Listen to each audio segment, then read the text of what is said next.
বিসমিল্লাহির রহমানির রহিম আলহামদুলিল্লাহি রাব্বিল আলামিন ওয়াসসালাতু ওয়াসসালামু আলা সাইয়্যিদিল আশরাফিল আমবিয়া ওয়াল মুরসালিন ওয়া আলা আলিহি ওয়া সাহবিহি আজমাইন। আল্লাহ রাব্বুল ইজ্জত ওয়াল জালালের দরবারে লাখো কোটি শুকর এবং সুজুদ পেশ করছি যে রব্বি করিম জিলহজ মাসকে সামনে রেখে আমাদেরকে আজকের এই প্রোগ্রামে বসার তৌফিক দিয়েছেন, এই জন্য আমরা পড়ছি আলহামদুলিল্লাহ।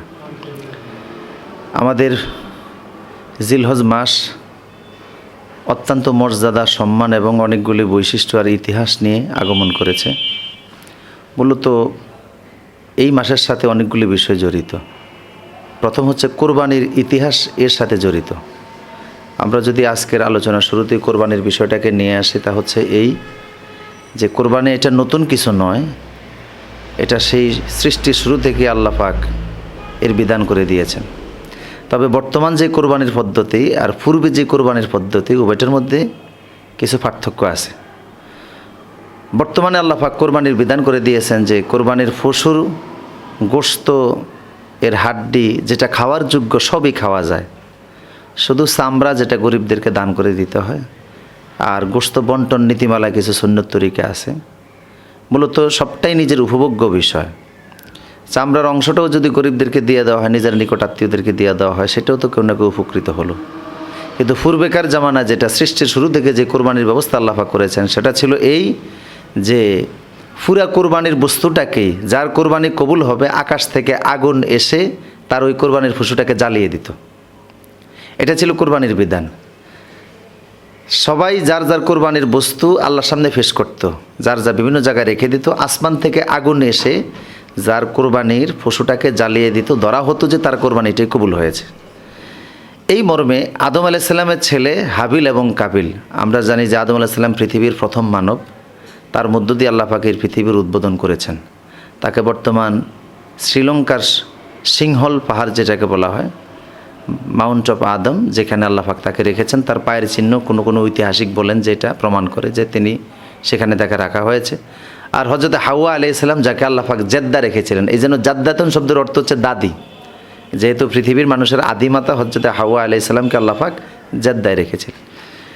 তো আদম আলাইহিস সালাম এখান থেকে গেলেন। কোনো কোনো বর্ণনায় এসেছে যে উনি প্রায় 11,000 কিলোমিটার পথ অতিক্রম করে গিয়েছেন। তো ওই সময় বিমান ছিল না, চলাচলের মতো নৌকা বা জাহাজ, নদীপথের যানবাহন বা স্থলপথের যানবাহন কিছুই ছিল না। তথাপি তিনি এতটা পথ অতিক্রম করলেন কিভাবে? আল্লাহ পাক আদম আলাইহিস সালামের কদমে বরকত দিয়েছিলেন। তিনি তার প্রতি কদমে 77 কিলোমিটার রাস্তা তিনি অতিক্রম করতেন। অর্থাৎ এক কদম থেকে আরেক কদম পর্যন্ত উনি ফেললেই 77 কিলোমিটার পথ অতিক্রম হতো। তার মানে হচ্ছে ওনার পাওটা যে এত লম্বা ছিল বিষয়টা তা না। হাদিস শরীফে বলা হয়েছে খলাকাল্লাহু আদামা আলা সুরাতিহি ওয়া তাউলহু সাত্তুনা জিরাআন ফালাম্মা খলাকাহু ক্বালা ইযহাব ফাসাল্লিম আলা উলাইকান নাফারে ওয়া হুম নাফারুম মিনাল মালাইকাতি জুলুসুন ফাসতামি' মা ইউহাইয়ুনাকা তাহিয়াতু যুররিয়াতুকা ইলা আখিরিল হাদিস। হাদিসটা অনেক লম্বা, হাদিসটি বুখারী শরীফেও আছে, মুসলিম শরীফেও আছে। হাদিসের অর্থ হচ্ছে এই, আদম আলাইহিস সালামকে আল্লাহ পাক লম্বা করেছেন 120 হাত। কোনো কোনো মুহাদ্দিস বলেছেন যে 90 হাত, কেউ বলেছেন যে 60 হাত। তো 120 হাতে আমরা ধরি, কারণ আরবিতে একটি প্রবাদ বাক্য আছে, আদাদুল কলিল লা ইয়ানফিল আদাদুল কাসির। কম সংখ্যা বেশি সংখ্যাকে নাকেস করে না। সেই হিসাবে আদম আলাইহিস সালাম যদি 120 হাত লম্বা হন, তো উনি এরপরে এত দূর যাওয়ার কথা না। ওনার 2 কদমের মাঝখানে আল্লাহ জমিনকে সংকীর্ণ করে দিয়েছেন, উনি দ্রুত চলে গেছেন। আদম এবং হাওয়া আলাইহিস সালামের তওবা আল্লাহ পাক আরাফার ময়দানে কবুল করলেন জিলহজ মাসের 9 তারিখ। কোনো তাফসীর বিদরা বলেছেন যে আদম আলাইহিস সালাম প্রায় 40 বার পায়ে হেঁটে হজ করেছেন। 40 বার পর্যন্ত তিনি হজ করেছেন। মূলত হজের উদ্বোধন করেছেন আদম আলাইহিস সালাম। হজের ভিতরে সন্তান কোরবানি দিয়ে রুহানিয়ত সৃষ্টি করেছেন ইব্রাহিম আলাইহিস সালাম। আর হজকে আন্তর্জাতিক রূপ দিয়েছেন মুহাম্মদুর রাসূলুল্লাহ সাল্লাল্লাহু আলাইহি সাল্লাম। আদম আলাইহিস সালাম পৃথিবীতে আসার পরে হযরত হাওয়া আলাইহিস সালামের সাথে ওনার যে পৃথিবীর জীবন শুরু হলো, সেক্ষেত্রে আল্লাহ পাক প্রায় 119 জোড়া সন্তান ওনাকে দিলেন। এই সন্তানদের ভিতরে নিয়ম ছিল যে যেহেতু ওখানে আর পৃথিবীতে কোনো মানুষ নেই, ওনারই সন্তান, তাই ওনার প্রথম ঘরে ছেলে এবং মেয়ে যেই জোড়া হতো, এদের সাথে পরের ঘরের ছেলে বা মেয়ের সাথে বিবাহ বন্ধনে আবদ্ধ হতো। সেই ক্ষেত্রে হাবিল প্রথম ঘরের সন্তান, কাবিল পরের ঘরের সন্তান। তা কাবিল যারে বিয়ে করার কথা তারে না করে সে হাবিল যারে বিয়ে করবে তাকে নিতে চায়। এই শুরু হলো কাবিলের দ্বন্দ্ব। নীতিমালা কাবিল মানতে রাজি না, হাবিল যাকে নিয়ম অনুযায়ী ওই সময়ের শরীয়ত অনুযায়ী আদম আলাইহিস সালামের ভাই বোন, যদিও তারা একই মায়ের গর্ভের সন্তান, কিন্তু বিবাহ করাটা তাদের জন্য শরীয়ত ছিল। আল্লাহ পাক এক এক যুগে এক এক নবীকে এক এক শরীয়ত দিয়েছেন। এমনও দেখা গেছে যে নবী রাসূলরা সমসাময়িক এক এক এলাকায় এক এক নবী আছেন, কিন্তু ওনার শরীয়ত থেকে ওনার শরীয়ত একটু ভিন্ন। একই যুগে হজরতে ইয়াকুব আলাইহিস সালাম তিনি ছিলেন কেনানের নবী, ইউসুফ আলাইহিস সালাম তিনি ছিলেন মিশরের নবী। ইউসুফ আলাইহিস সালামের শরীয়তে চুরির আইন ছিল একরকম, কেনানে ছিলেন ইয়াকুব আলাইহিস সালাম, ওনার শরীয়তে চুরির আইন ছিল আরেক রকম। একই যুগের নবী, একই এলাকা দুইটা, কিন্তু শরীয়ত ছিল কি ভিন্ন ছিল। আর চূড়ান্ত শরীয়ত আল্লাহ দিয়েছেন মুহাম্মদ রাসূলুল্লাহ সাল্লাল্লাহু আলাইহি ওয়াসাল্লামের মধ্য দিয়ে, যেটার কোনো পরিবর্তন নাই। তো প্রিয় সুধী, যে কথা বলছিলাম যে এই কাবিল মানতে রাজি হলো না, শেষ পর্যন্ত তাদেরকে বলা হলো তোমরা কোরবানি দাও। শুরু হলো কোরবানির ইতিহাস। কোরআন আল্লাহ পাক সূরা মায়েদার ভিতরে 27 নম্বর আয়াত থেকে বিষয়টা এভাবে বলছেন যে তাদেরকে বলা হলো তোমরা কোরবানি দাও, যার কোরবানি কবুল হবে সে আকলিমাকে বিয়ে করবে, মানে যে কাবিল যাকে বিয়ে করতে চায়। এখন কোরবানি দিতে যায় দেখা গেল যে হাবিল সে একটা পশু দুম্বা নিয়ে এটা রেখে দিয়েছে এক জায়গায়, আকাশ থেকে আগুন আসবে, ওই যদি তারটা জ্বালায় তাহলে তার কোরবানি কবুল হয়ে গেছে। গোশত খাওয়া যাবে না, জ্বালাইলে কোরবানি কবুল হয়েছে। আর আল্লাহ আমাদের প্রতি কত ইহসান করেছেন। আল্লাহ বলছেন লা ইয়ানালাল্লাহু লুহুমুহা ওয়ালা দিমাউহা ওয়ালাকিন ইয়ানালুহুত তাকওয়া মিনকুম, তোমাদের গোশত রক্ত হাড্ডি কিছুই আমার কাছে পৌঁছে না, সবটাই তোমরা ভোগ করো, শুধু তোমাদের তাকওয়াটা এটাই আমি আল্লাহর কাছে পৌঁছে। তো আর কাবিল কিছু শাকসবজি সেগুলি চাষ করতে, ওগুলি নিয়ে এক জায়গায় রেখে দিয়েছে, এইটাই তার কুরবানির বস্তু। আর হাবিল দিয়েছে একটা পশু। ইসকাররা বা কোরবানান, দুই ভাই যখন কোরবানির বস্তু উপস্থিত করলো, তো আল্লাহ পাক বলছেন অতলু আলাইহিম নাবা আবনাই আদম বিল হাক্কি ইজ কাররাবা কোরবানান, আদম নবীর কথা, তার সন্তানদের কথা হে রাসূল আপনার সামনে উপস্থাপন করা হচ্ছে। তারা যখন কোরবানি দিল ফাতাকুব্বিলা মিন আহাদিহিমা ওয়া লাম ইউতাকাব্বাল মিনাল আখার, তাদের দুই ভাইয়ের ভিতরে এক ভাইয়ের কোরবানি কবুল হলো, আরেক ভাইয়ের কোরবানি কবুল হয়নি। অর্থাৎ কাবিলের কোরবানিটা কবুল, হাবিলেরটা কবুল হয়েছে, যে সে যে দুম্বা দিয়েছে আকাশ থেকে আগুন এসে তারটা জ্বালিয়ে পড়িয়ে ছাইবস্য করে দিয়েছে, তার মানে তার কোরবানি কবুল হয়ে গেছে। আর কাবিল যেটা দিয়েছে ওটা জায়গা মতো পড়ে আছে, তো একজনেরটা কবুল হলো আরেকজনেরটা কবুল হয় নাই। এতে সে রেগে গেল যে তোরটা কবুল হয়েছে আমারটা কবুল হয় নাই, রাগে অগ্নিশর্মা হয়ে গেল, সে বাইরের উপর প্রতিশোধ নিতে চাইল। কোরআন এভাবে বলছে যে কাবিল উদ্যত হয়ে অহংকারী হয়ে, হাবিলের কোরবানি কবুল হয়েছে, কোরবানি কাটটা কবুল হবে কাটটা হবে না এটা তো তাকওয়ার বিষয়, কিন্তু সে এটাও মানতে রাজি না। আর কাট কোরবানি কবুল হবে কাটটা কবুল হবে না এটা তো আসমানি ফয়সালা, এটাও সে মানতে রাজি না। গায়ের জোরে শক্তি প্রয়োগ করেও উদ্যত হয়ে অহংকারী হয়ে সে তার ভাইয়ের দিকে তেড়ে গেল, ভাইকে মারতে চাইল।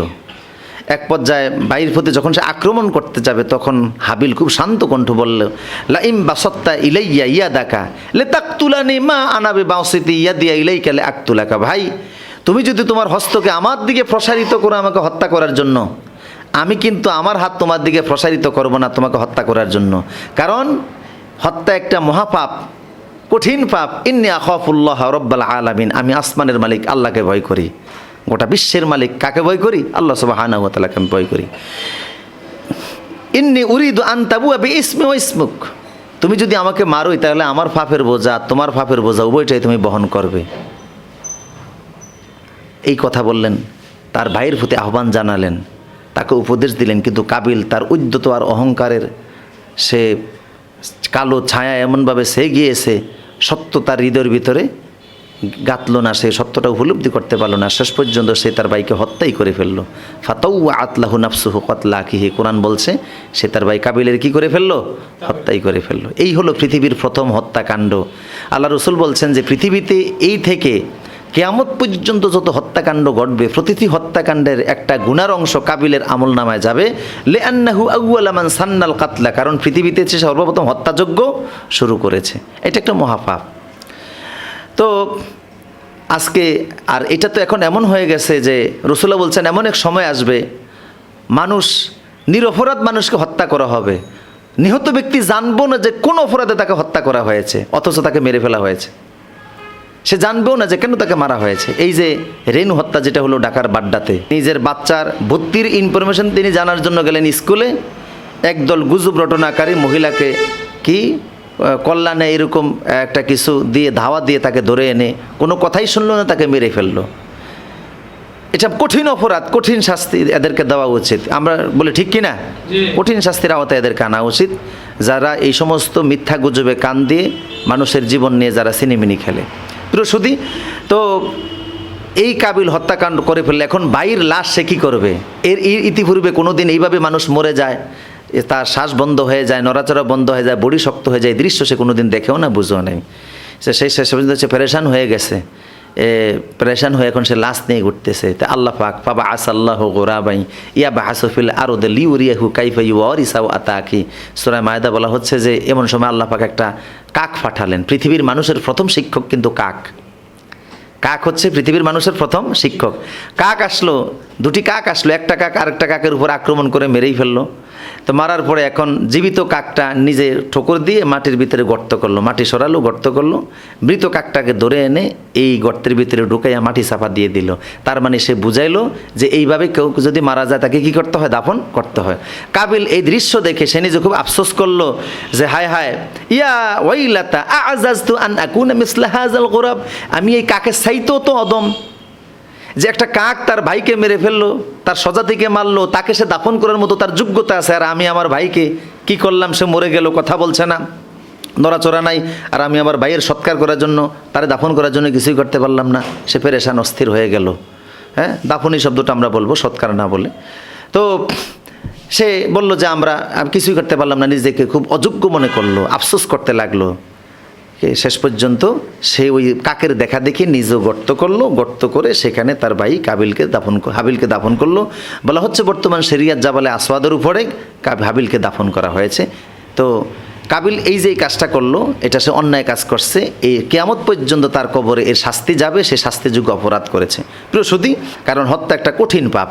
তো এই যে কাক এসে যে দৃশ্যটা দেখালো, মূলত এই কাক আসলে পৃথিবীর এই কালো রঙের এই কাক না, এটা ছিল দুইজন ফেরেশতা। দুই ফেরেশতাকে আল্লাহ পাক এই শুরুতে পাঠিয়ে দিয়া পৃথিবীতে কিভাবে মানুষ মারা গেলে দাফন করা হবে তার নমুনা আল্লাহ পাক শিখিয়েছেন।